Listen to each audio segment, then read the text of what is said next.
Hello and welcome. एक और video rolling of the edge type problem का।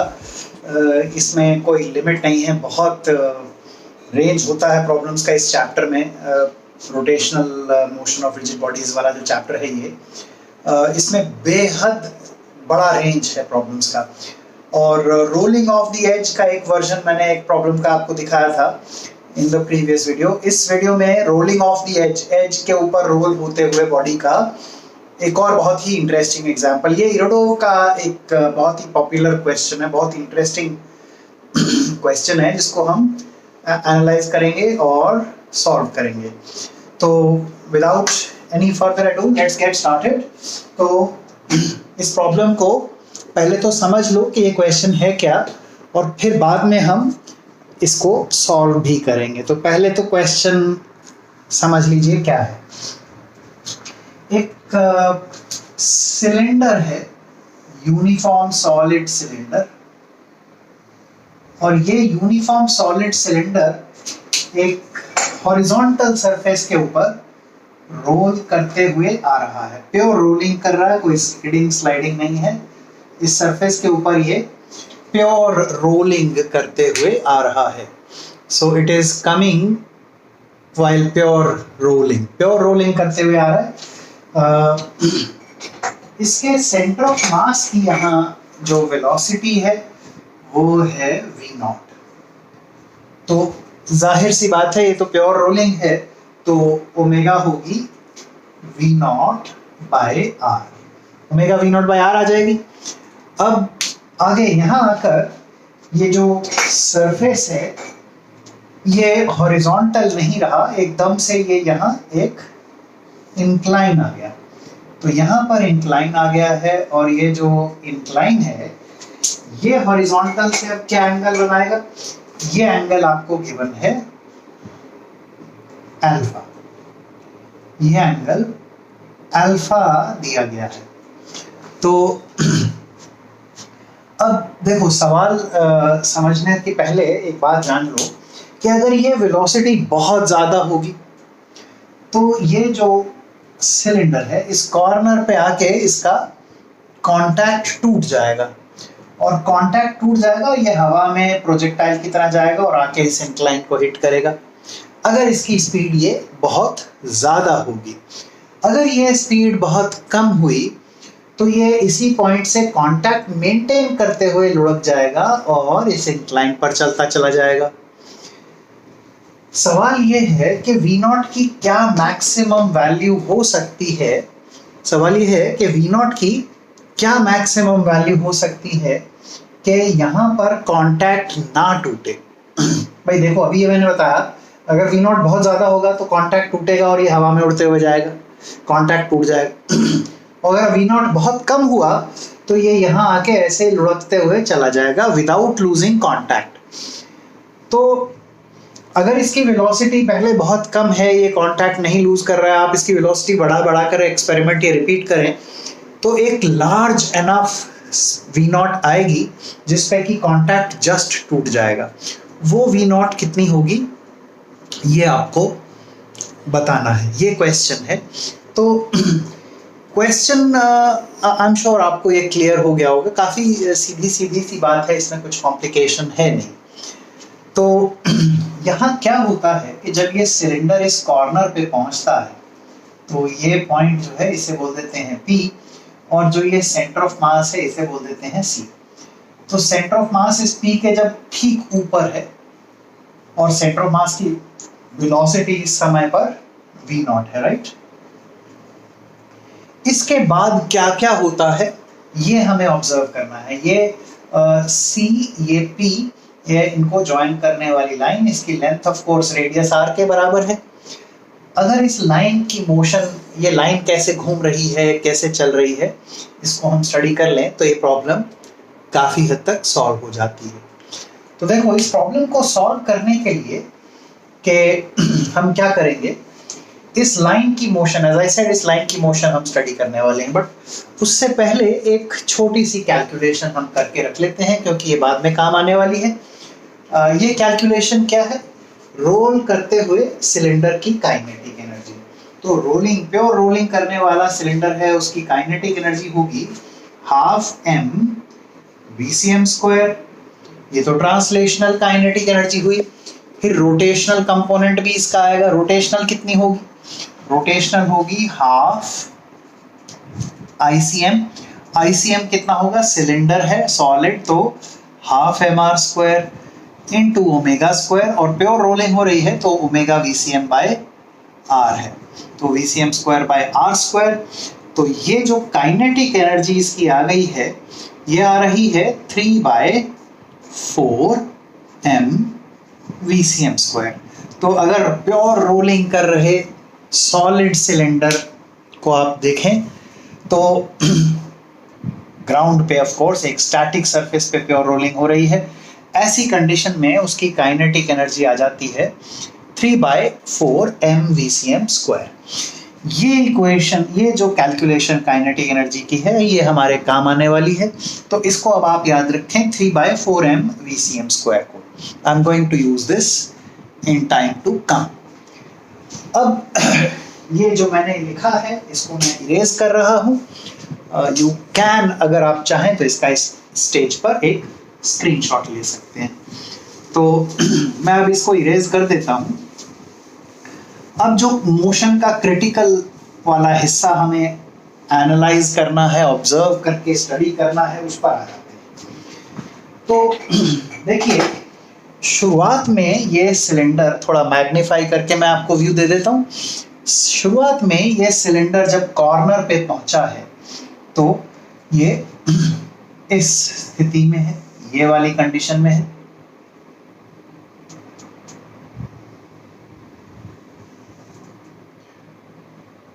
और ये है हमारा पॉइंट P, जो कांटेक्ट पॉइंट है कॉर्नर पर, और ये है इसका सेंटर ऑफ मास C, जो इसके ठीक ऊपर है।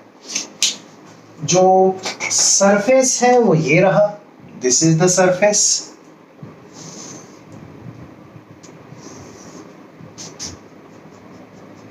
याद रहे सरफेस का यहां जो ये इंक्लिनेशन है, ये है अल्फा, राइट? तो इसको ध्यान में रखिएगा। अब क्या होता है इस पॉइंट के बाद, ये जो लाइन अभी, जैसे मैंने पहले भी बोला, इस लाइन को हम देखने वाले हैं बड़े केयरफुली। तो ये लाइन अभी है PC, राइट? ये लाइन है PC। पॉइंट P तो अभी कांटेक्ट में ही रहता है, पर ये लाइन अब रोटेट करने लगती है। अब एक इंटरमीडिएट स्टेज पर मान लो कि ये लाइन थीटा एंगल रोटेट कर चुकी है। ऐसे ये लाइन थीटा एंगल रोटेट कर गई है। पॉइंट C अब यहां आ गया है, और सिलेंडर जो है, इसको अब मैंने ये लाइन ब्लैक बनाई है, तो सिलेंडर को भी मैं ब्लैक कलर से बना देता हूं, ब्लैक मार्कर से सिलेंडर ड्रॉ कर देता हूं। अब ये डायग्राम बहुत परफेक्ट बनना थोड़ा मुश्किल है, so please excuse me for that. ये आ गया है सिलेंडर। तो अब ये सिलेंडर इस ब्लैक वाली पोजीशन में आया, ये एक इंटरमीडिएट स्टेज है, और यहां ये लाइन जो है, ये थीटा एंगल घूम चुकी है। इस स्टेज पर ये लाइन थीटा एंगल घूम चुकी है। अब इस स्टेज पर मैं ये जो ब्लैक वाला शेप में सिलेंडर, ब्लैक वाले कलर में सिलेंडर आ गया है, इसको स्टडी करूंगा। यहां जब ये ब्लू वाली कंडीशन में था, तो इसके सेंटर ऑफ मास की स्पीड थी v0। अब ये थोड़ी बदल जाएगी, क्योंकि सेंटर ऑफ मास नीचे आया है, तो पोटेंशियल एनर्जी जो है वो घट गई है और काइनेटिक एनर्जी बढ़ गई है। तो ये स्पीड अब थोड़ी ज्यादा हो जाएगी। ऑफ कोर्स इस लाइन से ऐसे परपेंडिकुलर रहेगी v, तो ये v जो है v0 से कुछ ज्यादा है। इस ब्लैक वाली कंडीशन में मैं इसका फ्री बॉडी डायग्राम आपको बनाकर दिखाता हूं, क्या क्या फोर्सेस हैं। एक तो यहां पर रहेगी नॉर्मल फोर्स, करेक्ट? एक तो यहां नॉर्मल फोर्स आई, एक यहां टेंजेंशियल डायरेक्शन में फ्रिक्शन आएगी, और mg इधर है, mg के कंपोनेंट सीधे ले लेते हैं, इस तरफ आएगा mg साइन थीटा, और mg का जो इस लाइन के अलोंग कंपोनेंट आ जाएगा ये आएगा mg cos थीटा। देखो ना ये एंगल थीटा घूम चुकी है, तो यहां से मैं वर्टिकल लाइन बनाऊं तो वर्टिकल डायरेक्शन में mg है, ये डॉटेड लाइन के अलोंग, तो ये mg है, ये थीटा है, तो ये एंगल भी थीटा है। तो mg का ये कंपोनेंट आ जाएगा mg cos थीटा। तो mg का जो ये वाला कंपोनेंट आया, ये आया है mg cos थीटा। ये कंपोनेंट अभी क्रिटिकल है। अब देखो ये जो सेंटर ऑफ मास है ये ऐसे सर्कल में घूम रहा है, सेंटर ऑफ मास सर्कल में घूम रहा है ऐसे, ये ब्लैक कलर का मैंने डॉटेड वाला सर्कल जो बनाया है इस सर्कल में घूम रहा है। अब इसकी स्पीड यहाँ है v। अब पॉइंट C था ये, इसको बोल देते हैं सेंटर। अब यहाँ से यहाँ आ गया है तो इसको बोल रहे हैं C प्राइम। C प्राइम की मोशन स्टडी करते हैं with respect to P। C prime की मोशन स्टडी कर रहे हैं विद रेस्पेक्ट टू P। तो C प्राइम की motion with respect to P हम स्टडी करते हैं। ऐसे में देखिए C प्राइम की acceleration with respect to P क्या होगी। मैं ये लाइन दोबारा इधर बनाकर दिखा देता हूँ। ये है P, ये है C प्राइम, और ये चल रहा है V से। तो इसकी जो एक्सेलरेशन आएगी विद रेस्पेक्ट टू P, उसके दो कंपोनेंट्स होंगे। एक तो टेंजेंशियल वाला अल्फा इंटू ये वाला डिस्टेंस r, और दूसरा सेंट्रीपिटल ओमेगा स्क्वायर r। ये इसकी एक्सेलरेशन है विद रेस्पेक्ट टू P। ये दोनों कंपोनेंट्स हैं C प्राइम की एक्सेलरेशन के विद रेस्पेक्ट टू P। तो C प्राइम की एक्सेलरेशन के विद रेस्पेक्ट टू P ये दो कंपोनेंट आए। अब विद रेस्पेक्ट टू ग्राउंड अगर C प्राइम की एक्सेलरेशन चाहिए तो वो भी यही आ जाएगी, क्योंकि P जो है रेस्ट पे है। अब देखो acceleration of C prime with respect to P जो है ये है acceleration of C prime with respect to ground minus acceleration of P। लेकिन यहाँ P पॉइंट जो है तो रेस्ट पे है, तो इसकी एक्सेलरेशन ये जीरो है, ये जीरो है, तो acceleration of C prime with respect to P acceleration of C prime with respect to ground के ही इक्वल आ जाएगी। Correct? I am so sorry this was not visible for some time. तो ये होप आपको ये क्लियर हो गया होगा। मैं फिर से एक बार बता देता हूँ। C प्राइम की acceleration with respect to P जो है उसके दो कंपोनेंट्स हैं, अल्फा r टेंजेंशियली और omega square r towards P। Omega square r जो है ये हो जाएगा v स्क्वायर बाय r, वो इसलिए कि ओमेगा जो है वो v बाय r आ रहा है, प्योर रोलिंग है तो omega will be v by r। तो ओमेगा की जगह v बाय r सब्स्टिट्यूट कर दो, v स्क्वायर बाय r आ गया। ये कंपोनेंट्स हैं C प्राइम की एक्सेलरेशन के विद रेस्पेक्ट टू P, और यहाँ पर P रेस्ट पे है, तो acceleration of C prime with respect to P जो है ये है acceleration of C prime with respect to ground minus acceleration of P। अब ये क्योंकि जीरो है, P की एक्सेलरेशन जीरो है, P रेस्ट पे है, तो ये क्वांटिटी जीरो हो गई है, और acceleration of C prime with respect to P acceleration of C prime के ही इक्वल है। तो ये ही दो एक्सेलरेशन के कंपोनेंट्स हैं C प्राइम के विद रेस्पेक्ट टू ग्राउंड। तो ना सिर्फ ये C प्राइम की एक्सेलरेशन P के रिस्पेक्ट में है, यही acceleration with respect to ground भी है। अब वापस इधर आकर देखो, मैं इस लाइन के along Newton's second law apply करने वाला हूँ। तो let me apply Newton second law along this line, ये वाली लाइन, ये जो PC प्राइम लाइन है इसके अलोंग मैं न्यूटन्स लॉ अप्लाई करता हूँ। तो देखो जरा एक बार ये फिगर अच्छे से देख लो। इस डायरेक्शन में सेंटर ऑफ मास की एक्सेलरेशन है v स्क्वायर बाय r, और इस डायरेक्शन में नेट फोर्स क्या आएगी mg cos theta minus n। तो इक्वेशन लिखते हैं, एक्सेलरेशन की डायरेक्शन में कौन सी फोर्स है mg cos theta. mg cos theta है एक्सेलरेशन के डायरेक्शन वाली फोर्स। इससे ऑपोजिट वाली n है, तो ये क्या आ गया, ये आ गया m इंटू ए। ए कितना है सेंटर ऑफ मास की acceleration, v square by r, v square by r। अब n के लिए जरा इस इक्वेशन को हम सॉल्व कर लें, n के लिए तो क्या आ जाएगा, m into g cos theta minus v square by r, correct. n आ गया m into g cos theta minus v square by r। अब देखो, अब हम क्या देखने वाले हैं, हम ये देखने जा रहे हैं कि अब ये जो मोशन चल रही है इस समय, जब ये लाइन जो है थीटा एंगल घूम चुकी है, इस समय पर अब क्या हो रहा है। देखो, जैसे जैसे ये थीटा बढ़ रहा है, जैसे जैसे ये एंगल बढ़ेगा तो सेंटर ऑफ मास और नीचे आता चला जाएगा। सेंटर ऑफ मास नीचे आएगा तो पोटेंशियल एनर्जी घटती चली जाएगी, और पोटेंशियल एनर्जी घटने से क्या हो रहा है, पोटेंशियल एनर्जी घटने का कॉन्सिक्वेंस ये है कि वेलोसिटी जो है वो बढ़ रही है। पोटेंशियल एनर्जी घट रही है तो काइनेटिक एनर्जी बढ़ रही है, वेलोसिटी बढ़ रही है।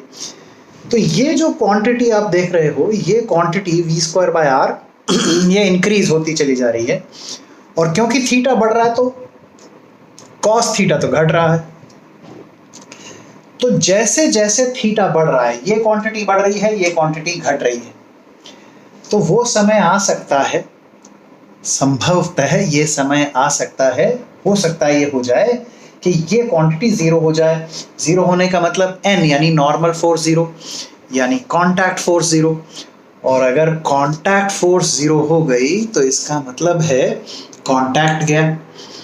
तो यही चीज हमें स्टडी करनी है इस क्वेश्चन में कि कांटेक्ट मेंटेन्ड रहे। हम कांटेक्ट ब्रेक नहीं होने देना चाहते हैं, हम चाहते हैं कि कांटेक्ट मेंटेन्ड रहे। तो जरा देखो इधर, ये कांटेक्ट को मेंटेन्ड रखना है, तो कांटेक्ट टूटने की संभावना कब सबसे अधिक होगी। अब वापस इस ओरिजिनल वाले डायग्राम पर आओ। देखो, ये जो लाइन है PC, ये रोटेट कर रही है। कितना मैक्सिमम एंगल रोटेट करेगी ये लाइन? इस लाइन का मैक्सिमम एंगल ऑफ रोटेशन आएगा अल्फा के बराबर। अल्फा एंगल जब रोटेट कर जाएगी तब ये लाइन इस सरफेस से परपेंडिकुलर हो जाएगी, और जब ये लाइन इस सरफेस से परपेंडिकुलर हो जाएगी centre of mass straight line में चलना लग जाएगा। तो ये अल्फा एंगल तक ये रोटेट करती है लाइन। ये जो लाइन है PC, ये रोटेट कर रही है, और कितना मैक्सिमम एंगल रोटेट करेगी? अल्फा। जब अल्फा एंगल रोटेट कर चुकी होगी तो ये लाइन इस सरफेस से परपेंडिकुलर हो जाएगी। जैसे कि अभी इस सरफेस से परपेंडिकुलर थी, वैसे ही अब ये इस सरफेस से परपेंडिकुलर हो जाएगी अल्फा एंगल घूमने के बाद, और फिर उसके बाद तो centre of mass straight line में चलने लगेगा। तो ये रोटेशन बंद हो जाएगी, v स्क्वायर बाय r वाला एक्सेलरेशन हट जाएगा। तो ये जो हमने कंडीशन डेवलप की है, ये कंडीशन तो खत्म ही हो जाएगी ये वाली। तो ये तभी तक है ये वाली इक्वेशन की वैलिडिटी जब तक ये थीटा अल्फा तक ना पहुंचे। अब अगर थीटा अल्फा तक पहुंच जाए और तब भी कांटेक्ट ना टूटे तो फिर नहीं टूटेगा, है ना। वो ऐसे है कि जब थीटा की वैल्यू अपनी मैक्सिमम वैल्यू पे आ जाए, थीटा जब मैक्सिमम है तब v मैक्सिमम है और g cos थीटा मिनिमम है। जब ये मिनिमम हो जाए और ये मैक्सिमम, तब भी n जीरो ना हो, तब तो कांटेक्ट नहीं टूटेगा, क्योंकि अल्फा एंगल जब थीटा की वैल्यू अल्फा के बराबर आ गई, जब थीटा की वैल्यू अल्फा के बराबर आ गई, अगर उस समय भी कांटेक्ट न टूटे फिर ये कांटेक्ट नहीं जाने वाला है, क्योंकि थीटा बढ़ने के साथ कांटेक्ट टूटने की संभावना बढ़ रही थी। थीटा जब मैक्सिमम हो गया तब भी कांटेक्ट नहीं टूटा, तो फिर तो नहीं टूटेगा, राइट। तो ये मानकर चलते हैं कि कांटेक्ट टूटने से जस्ट बच जाते हैं।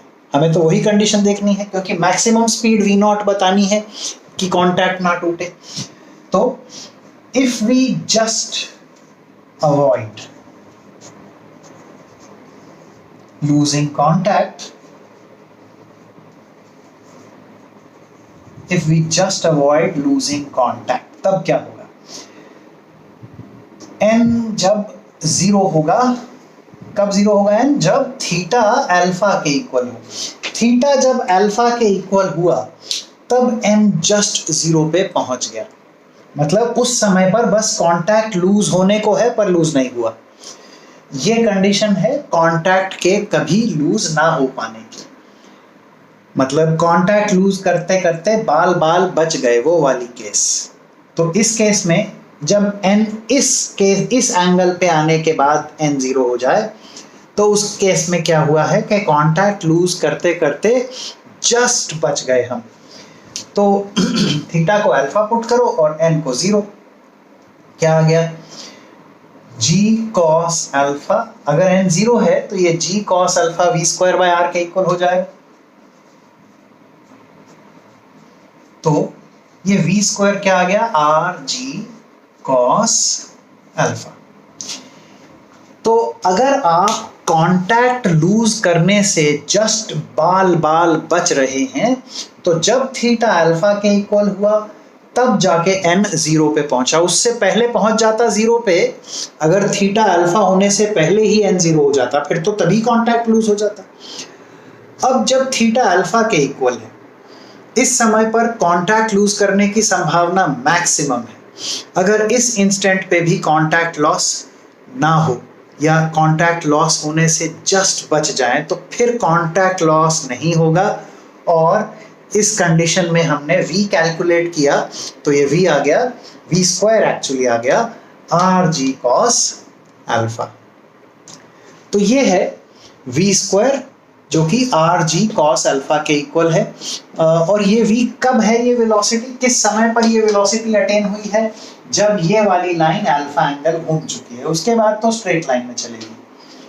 तो हमने ये अल्फा एंगल घूमने के बाद v स्क्वायर कैलकुलेट कर लिया, आया आर जी कॉस अल्फा। इसे याद रखिएगा। अब मुझे आगे की कैलकुलेशन के लिए स्पेस चाहिए, so you can take a screenshot if you like and I will of course move on. तो मैं ये कैलकुलेशन अब इरेज कर देता हूं।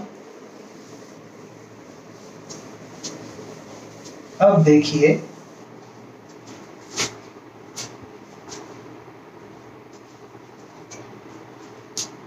कि अल्फा एंगल घूम जाने के बाद, देखो ये लाइन है हमारी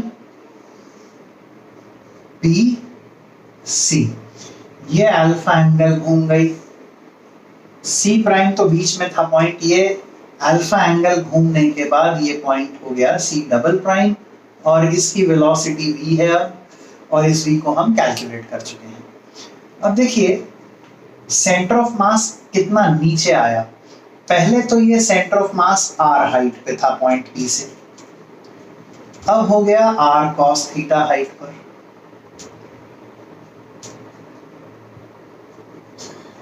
r cos अल्फा एक्चुअली, तो अब ये r cos अल्फा हाइट पर है। तो पोटेंशियल एनर्जी का लॉस कितना हुआ? देखो कितना हाइट नीचे आया है, r minus r cos alpha. तो पोटेंशियल एनर्जी का लॉस है mgr into 1 minus cos alpha. और क्योंकि ये प्योर रोलिंग है, इसमें फ्रिक्शन वर्क नहीं कर पाती है। लास्ट के 2-3 वीडियोस आप देखिए, आप समझ जाओगे कि फ्रिक्शन का वर्क क्यों नहीं हो रहा है।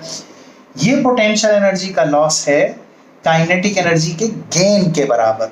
तो ये हो जाएगा 3/4 m v square minus v not square. याद रहे v नॉट कैलकुलेट करना है, v हमने अभी कैलकुलेट कर लिया है। तो हमें कैलकुलेट v नॉट करना है, v तो हमने अभी अभी कैलकुलेट कर ही लिया है। तो mgr into 1 minus cos alpha, ये है r into 1 minus cos alpha है डिक्रीज इन हाइट। हाइट के डिक्रीज को mg से मल्टीप्लाई किया, डिक्रीज इन पोटेंशियल एनर्जी यानी पोटेंशियल एनर्जी का लॉस। और इधर क्या है? काइनेटिक एनर्जी का gain 3/4 mv square minus 3/4 mv not square, final kinetic energy minus initial. तो ऑफ कोर्स यहाँ m कैंसिल हो जाएगा, 4 इधर ले आओ, 4rg minus 4rg cos alpha. Is equal to v square को भी अब आर जी कॉस अल्फा लिख देते हैं, तो 3 RG cos alpha minus 3V0 square. Equation आ गई है सिंपल सी, इसे V0 के लिए सॉल्व कर लो। क्या मिल रहा है आपको? ये आ जाएगा रूट RG बाकी टर्म्स में कॉमन ना, बाय 3 इंटू, अब ये टर्म इधर आ चुकी है तो 4 - 7 कॉस अल्फा। ये V0 की वैल्यू आई, V0 की वो मैक्सिमम वैल्यू जिससे कि ये सिलेंडर अगर रोल करता आ रहा हुआ तो कांटेक्ट लूज करने से जस्ट बच जाएंगे। तो ये खासा डिफिकल्ट प्रॉब्लम है, it's not an easy problem. अगर आपको एकदम से समझ में आ गया है पहली बार इस वीडियो को देखने में तो ग्रेट, नहीं तो वीडियो को बार बार देखो, इसमें मैंने जो की पॉइंट्स हैं उनको सबको बार बार एम्फेसाइज किया है। आप इस वीडियो को 2-4 बार देखेंगे तो ये ज़रूर समझ में आ जाएगा। अगर फिर भी नहीं आता है तो नीचे कमेंट्स में बताइए कि आपको इसका कौन सा एस्पेक्ट समझने में मुश्किल आई। I will definitely reply and if necessary I will make another mini video to explain the point. तो इस वीडियो को हम यहाँ रोकते हैं। Let's end the video here. Next video में अब हम थोड़ा आगे बढ़ेंगे और इंटरेस्टिंग प्रॉब्लम्स। इसमें रोलिंग में अभी ख़त्म नहीं हुआ है, रोलिंग में अभी कुछ और इंटरेस्टिंग प्रॉब्लम्स हमने डील करनी है, वो अगले क्लास में फिर से कंटिन्यूड रहेगा। ऑफ कोर्स ये रोलिंग ऑफ द एज के 2 ही प्रॉब्लम्स मैंने डिस्कस करने थे, ये कर लिए हैं। Next video will be about work energy etcetera और थोड़ी इंटरेस्टिंग कैलकुलेशंस। तो let's meet again, bye bye for now.